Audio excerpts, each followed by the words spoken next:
चलिए अब कांग्रेस की बात करते हैं, क्योंकि चुनावी नतीजे साफ बता रहे हैं कि हरियाणा में सत्ता विरोधी नहीं बल्कि सरकार के समर्थन में लहर थी। सवाल है कि फिर कांग्रेस को क्या इसकी खबर नहीं थी? आखिर जनता की नब्ज पकड़ने में राहुल गांधी से लेकर भूपेंद्र सिंह हुड्डा और कुमारी सैलजा तक कहां नाकाम रहे?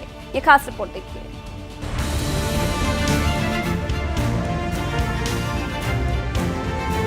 राहुल जी स्पेशल आपको गिफ्ट देना चाहते हैं इलाके की तरफ से, पंडित मातूराम जी की जलेबी। कहां तो जीत की जलेबी बांटने की तैयारियां हो रही थी, लेकिन अचानक हार का झटका लग गया।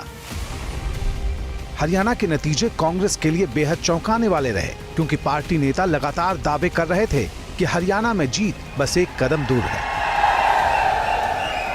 चुनाव में कांग्रेस पार्टी स्वीप करने जा रही है, स्वीप करने जा रही है, आंधी आ रही है। राहुल गांधी का ये भरोसा चूक गया, ये दावा जमीन पर नहीं उतर पाया। मैं पहले दिन कह रहा था कि कांग्रेस साफ होएगी, इनकी दुर्गति होगी, और ये नाच रहे थे और जलेबियों की फैक्ट्री खोल के और उस जलेबियां बांट रहे थे। बीजेपी ने लगातार तीसरी बार हरियाणा के किले पर परचम फहरा दिया और 10 साल बाद राज्य की सत्ता में वापस लौटने की कांग्रेस की सारी उम्मीदें धरी की धरी रह गईं। कोई ये नहीं मान सकता कि हरियाणा में इस तरह का अप्रत्याशित नतीजा आएगा। हम सब अचंभित हैं। तो ये तंत्र की जीत है और लोकतंत्र की हार है। हम इसे स्वीकार नहीं कर सकते। सवाल है कि कांग्रेस जनता की नब्ज टटोलने में कहां चूक गई? क्या वजह रही कि कांग्रेस के वोट तो पिछले चुनाव के मुकाबले करीब 11% तक बढ़ गए, लेकिन सत्ता में आने लायक नंबर नहीं मिल पाया? पैनी निगाह डालें तो कांग्रेस की हार की वजह एक नहीं बल्कि कई हैं। प्रदेश कांग्रेस के चुनाव अभियान पर पूरी तरह भूपेंद्र सिंह हुड्डा का कंट्रोल दिखा, बाकी नेता बाहर ही नजर आए। जाटों की तरफ कांग्रेस का ज्यादा झुकाव नजर आया, इससे गैर जाट और बाकी बिरादरी छिटक गई। टिकट बंटवारे में दलित नेता कुमारी सैलजा को ज्यादा अहमियत नहीं दी गई। ज्यादातर टिकट भूपेंद्र सिंह हुड्डा के समर्थकों को मिले। इससे सैलजा की नाराजगी खुलकर सामने आई और पार्टी में साफ तौर पर दरार दिखी। इसका गलत संदेश गया।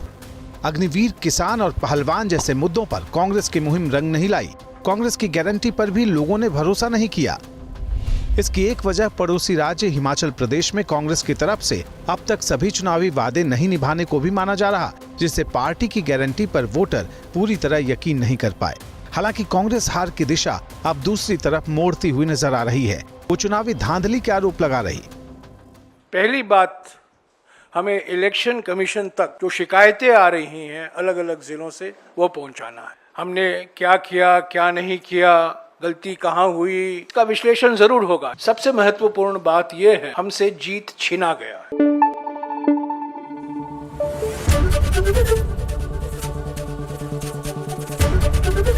एबीपी न्यूज आपको रखे आगे।